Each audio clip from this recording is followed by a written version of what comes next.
Welcome to your Barbados Today evening news update for Friday, August 14. Barbadians paid an emotional but intimate final tribute to former Prime Minister Professor the Right Honourable Owen today. From just around noon, the island seemingly paused as the state funeral for the island's longest-serving leader, who died on July 27, got underway. Scores of Barbadians lined the streets, some with floral tributes, some with national flags, as the procession left the Lyndhurst Funeral Home, passed through the city, pausing at landmarks including Parliament, where he served for more than 3 decades, and Kensington Oval, where he spearheaded its redevelopment. Barbadians had nothing but high praise for their former Prime Minister. We love the Prime Minister, so we come to show respect to him and his family. All right? It is a fact. That's we man. We will never forget as long as we live. You understand? Good. He is down to earth. He don't care. He tell you like it is. You vex with lawyer, please. Simple as that, mistress. I'm rude. Just telling you. Thank you. Have a beautiful day, everybody. What about you, man?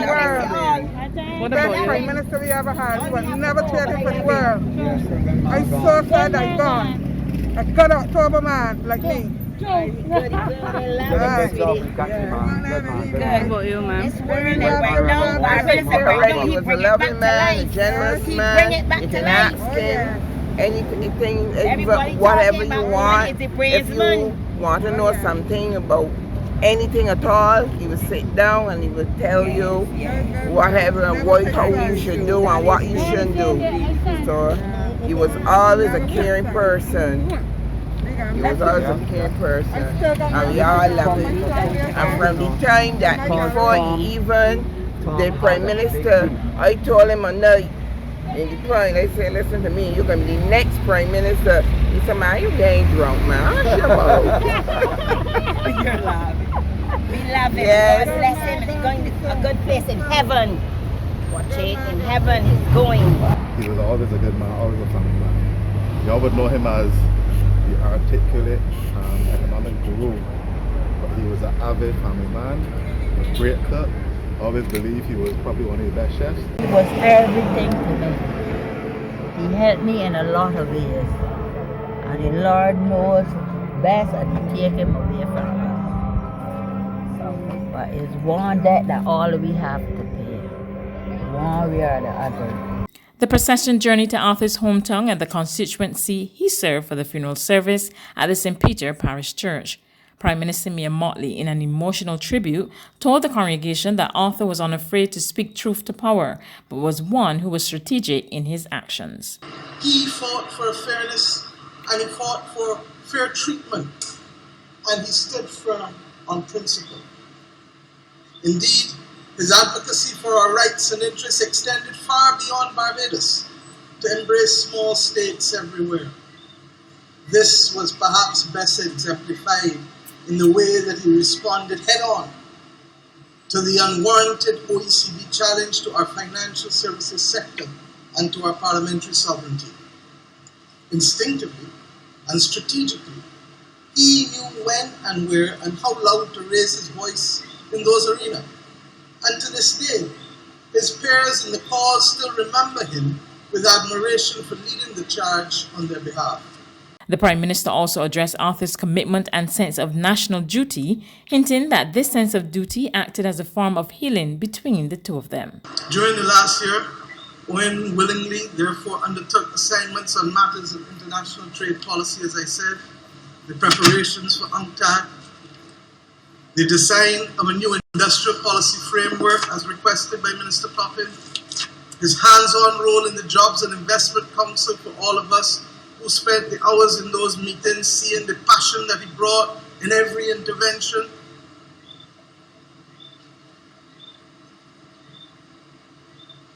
Bringing his ideas to the fore as we embarked upon the post-COVID rescue and recovery mission. And then, of course, ultimately, the chairmanship of LEA. And who could forget his forthright and feisty performance as the head of the Commonwealth Electoral Observer Mission to Guyana in March. Frequently over the last year, I resumed long conversations on the state of the country, on the region, on global issues facing small states. And we shared a lot recently talking about the challenges and experiences of governance. We acknowledge the reality, truly, that we are in a relay race. And I remember his abiding words to me often, Motley, this is a lonely journey. Meanwhile, Arthur's cousin, Dr. Elliot Douglin, gave a glimpse of a different side of the extraordinary politician. Douglin paid tribute to the country boy who rose from poverty to the political pinnacle while being heralded for his regional greatness. Douglin also spoke about Arthur's love for his wife Julie, daughters Sabrina and Leah, and his granddaughter Isabel, whom he doted. Owen, as the husband, notwithstanding his ultra-demanding schedule, he would remember her birthdays, anniversaries, and consult her on what to wear. Like Uncle Frank, his father, there was a gentler side beneath the austere political exterior. She remembers his love of family, country, and the region.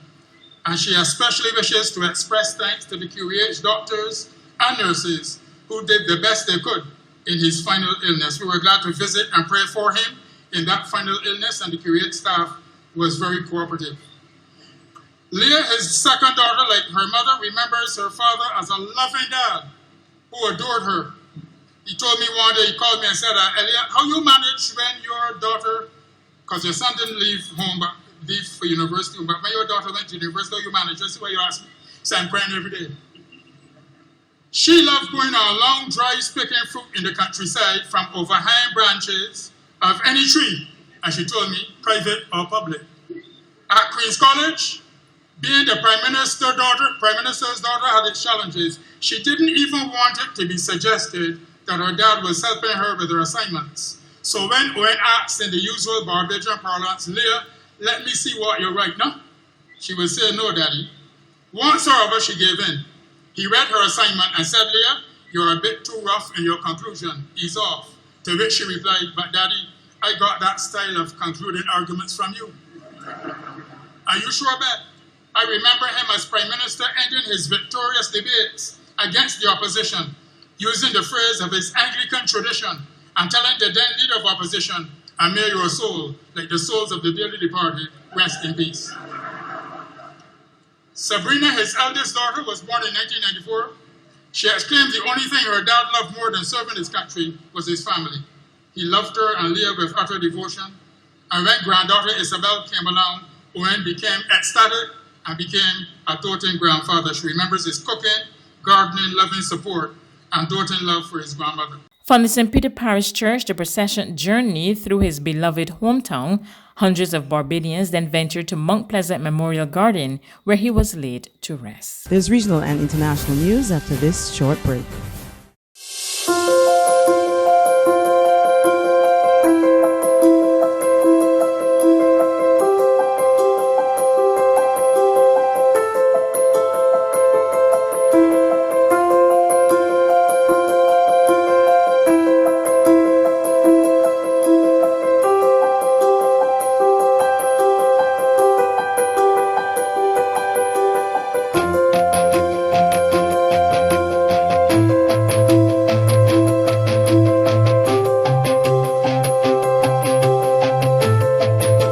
Barbados Today, news you can trust. To regional news now, in Trinidad and Tobago, one well-known local economist is urging the United National Congress to put an end to the recount in 4 remaining marginal constituencies so that her government can be installed to deal with the worrying COVID-19 crisis. More from TTT News. It's been 4 days after the August 10th general election, and recounts in 4 constituencies are yet to be completed. On Tuesday, Watson Duke called off his recount in Tobago shortly after it began, and the PNM's Faris Al-Rawi declared victory on Thursday evening when the recount was successfully completed for San Fernando West. And with the number of COVID-19 cases rapidly increasing, economist Dr. Terence Farrell, via this Facebook post, urged the remaining 4 UNC candidates to stop the recount for the sake of the country. Dr. Terence Farrell is concerned that the exponential increase in cases could soon overwhelm the Cora and Couva hospitals. On Thursday alone, TNT witnessed the highest jump in COVID-19 cases, recording 78. Dr. Farrell says although there is still a government in place, it has limited functionality to take any immediate measures needed to deal with the rising numbers. After an election, the Prime Minister and ministers, according to the Constitution, remain in office, but they are not functional, and therefore the ability to act and to take meaningful decisions is limited. In addition to which, you don't have a parliament at all. The Economist believes the UNC knows the recount does not make sense since the margin of defeat is not very close and will not overturn any election result. On the international front, the U.S. Postal Service has warned that millions of mail-in votes may not arrive in time to be counted on the presidential election day, November 3. In letters to states across the country last month, the agency said certain deadlines are not in sync with the Postal Service delivery standard. More in this report from CNN. Republicans are racing toward a Friday night deadline to turn over evidence that proves their claims of mail-in voter fraud in the Pennsylvania primaries. It will be a pivotal point in a critical battleground state. The Trump campaign has sued to demand changes to Pennsylvania's mail-in balloting process, but now a judge is making them prove there are problems. Democrats say Republicans should not be permitted to raise such spectacular fraud-related claims, particularly in this national climate. President Trump has repeatedly claimed mail-in voting leads to widespread voter fraud. I said it will end up being fraudulent because if you look at what's happened over the last few weeks, just look at the few instances where this has happened, it's turned out to be fraudulent. But CNN's fact-check team has consistently debunked the claim. New Jersey is just the latest state to adopt universal mail-in balloting, where ballots are automatically mailed to every registered voter. That makes 9 states plus Washington, D.C. that will now give all voters the option to vote by mail, and most also have in-person voting, known as a hybrid model. Everybody gets a ballot.